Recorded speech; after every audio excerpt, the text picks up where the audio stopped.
All right, welcome back everybody to Altcoin Daily, where you subscribe for a video keeping you informed on the crypto market every day. My name's Austin. Let's listen in to this man right here, Ray Dalio, who's the founder of Bridgewater Associates, warning people that many of you are making this mistake. Do not be a sheeple. Think long-term, big picture, and what he is specifically addressing is, as the S&P, as individual stocks, hit highs that we haven't seen the traditional market go ever. Now, the mistake people are making is thinking cash is king. According to Ray, cash is trash, meaning when this crash of traditional markets happen, what do you jump into? So we had David Tepper had texted into the show on Friday and suggested right now that you have to be in the market full on. And so the question is whether everybody jumps on the train, everybody gets in full on, and then the problem arises that you're talking about. Most likely. But then the question is when do you jump off the train? But also the question is, what do you jump into when you jump off the train? And the issue is you can't jump into cash. Cash is trash, okay? Cash is that they're going to, because they're going to print money. What do? You get out, okay? So cash is not going to be So what do you do? So what you have to do is you have to have a well-diversified portfolio. And first of all, you have to be global, and you have to have balance. And I think, I don't want to grab, well, the headline's going to be, again, anyway, is I think that you have to have a certain amount of gold in your portfolio, or you have to have something that's hard. Yes, I like that. Something that's a hard form of money. Now, I'm not going to play you that whole clip, but what Ray goes on to say, and if you subscribe to this channel, then you've seen things like this before. You know, the Fed will not stop printing money to help the economy. But eventually, how long can this go on? I mean, eventually there comes a point of diminishing returns where this doesn't work anymore. But I'll tell you what does work. Gold. And gold and Bitcoin, if you like one, you probably like the other. They go hand in hand. But what does Ray Dalio think? He's a little older. He's already well established in his career and financially. Does he like Bitcoin as well? It's going to be the biggest. If you want to buy gold, you buy Bitcoin? No, there are two purposes of money: a medium of exchange and a storehold of wealth. And Bitcoin is not effective in either of those cases now. Store of wealth? No, because first potentially. Of all, it's too volatile. Because of the volatility, you can't go next to it. Someday when it, I would say Libra or something which has more stable value. Now, in the interest of transparency, I wanted you to see this. Because Ray Dalio, I believe, is making a mistake right now. And I don't blame him at all, because here's the truth. You can tell by what he says, he doesn't understand what Bitcoin is. And he also doesn't understand what Libra is, because Libra is backed by the fiat that he said he's staying away from. And I respect the man a lot. You got to respect him. But the truth is, he's an old dog who's made his billions. He has no reason to try and upset the status quo. And he's right. Gold will probably do just fine.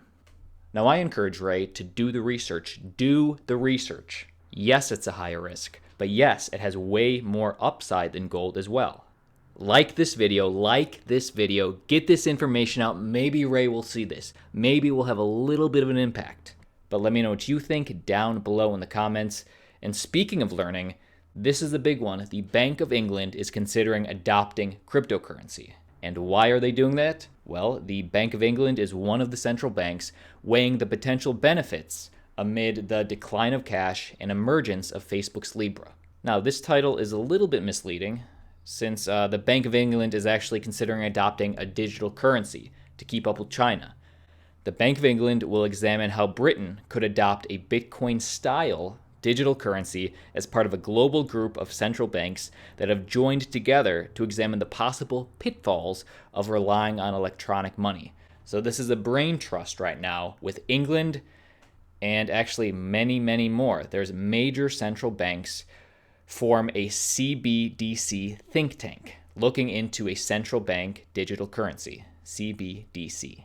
Again, this news broke late last night. Nobody's talking about this, but I'm talking about this with you because this is a big deal. China did it first. Nobody else was talking about this, but all of a sudden, everybody doesn't want China to get ahead. We have England, we have the Bank of Canada, along with other central banks from Japan, Switzerland, England, Sweden, and the European Central Bank are looking to work together as part of plans to create a sovereign central bank digital currency, a CBDC. And they'll see if they think it's worth it. Now, what are the aspects that they're looking at?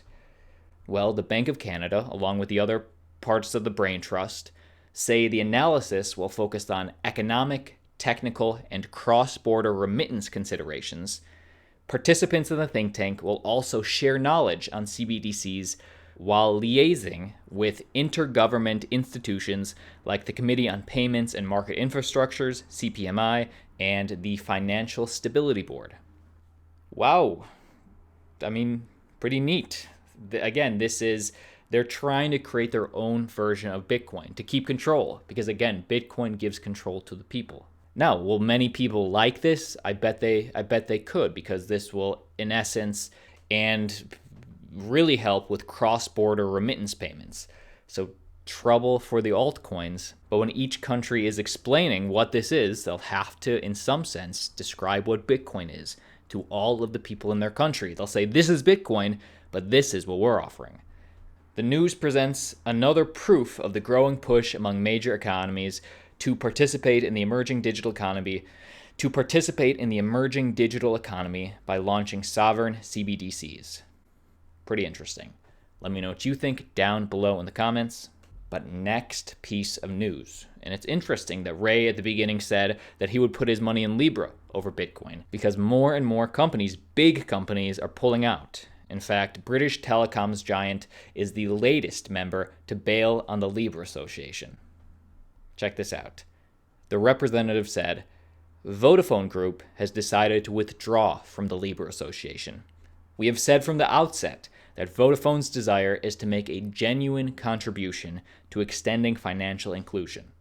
We remain fully committed to that goal and feel we can make the most contribution by focusing our efforts on M-Pesa. We will continue to monitor the development of the Libra Association and do not rule out the possibility of future cooperation. So, just like all the rest of them, they say, we'll keep tabs on you, but we're going to do our own thing. And if you need a reminder of what the M-Pesa is, which is what Vodafone says they're focusing on, M-Pesa is an African mobile payment option developed by Safari.com, a Kenya-based outfit Vodafone collaborates with. So it's a way to transfer money over your phone. Huge in Africa, and it looks like they'll say, hey, we'll try expanding that. Next piece of news. Now reporting to the SEC, the Grayscale Bitcoin Trust is one step closer to public trading. So now all their data is going to the SEC. So what is Grayscale Bitcoin Trust again?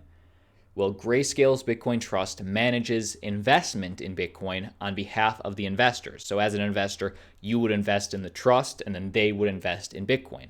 This helps expose investors to the coin's potential for gains while mitigating risk. Well, the January 21st announcement advertises that the trust will be the first of its kind to report to the SEC. Times are changing. Grayscale's full Form 10 is available here. Let's check this out. If you guys are interested in looking at the details, then I will link this down below in the description. But going along with this this full form, subsequently to this registration, the trust needs to file quarterly and annual reports with the SEC, which will then become publicly available. And if you're asking yourself, what's in it for Grayscale Bitcoin Trust? Why would they want to do this? Well, while a Form 10 filing is not enough for a company to begin trading publicly on exchanges, it is one step in that direction and opens the trust up to more investors than were previously available without registration. So it should give more credibility to Grayscale Bitcoin Trust. At least they feel that way. But it's not all rainbows and butterflies, because in the announcement, at least for you and me, the common folk, because in the announcement, the firm makes particular mention of accredited investors, which is a controversial designation. Well, what do they say about accredited investors? Well, if you are accredited, owning or purchasing shares from the trust's private placement gives them the advantage of quicker liquidity with a reduced holding period for 6 months. So more power if you're an accredited investor, but it will get more eyes on Grayscale. Let me know what you think. Anyway, that's the video for today. My name's Austin. If you got value, give it a like, subscribe to the channel, and like always, I'll see you tomorrow.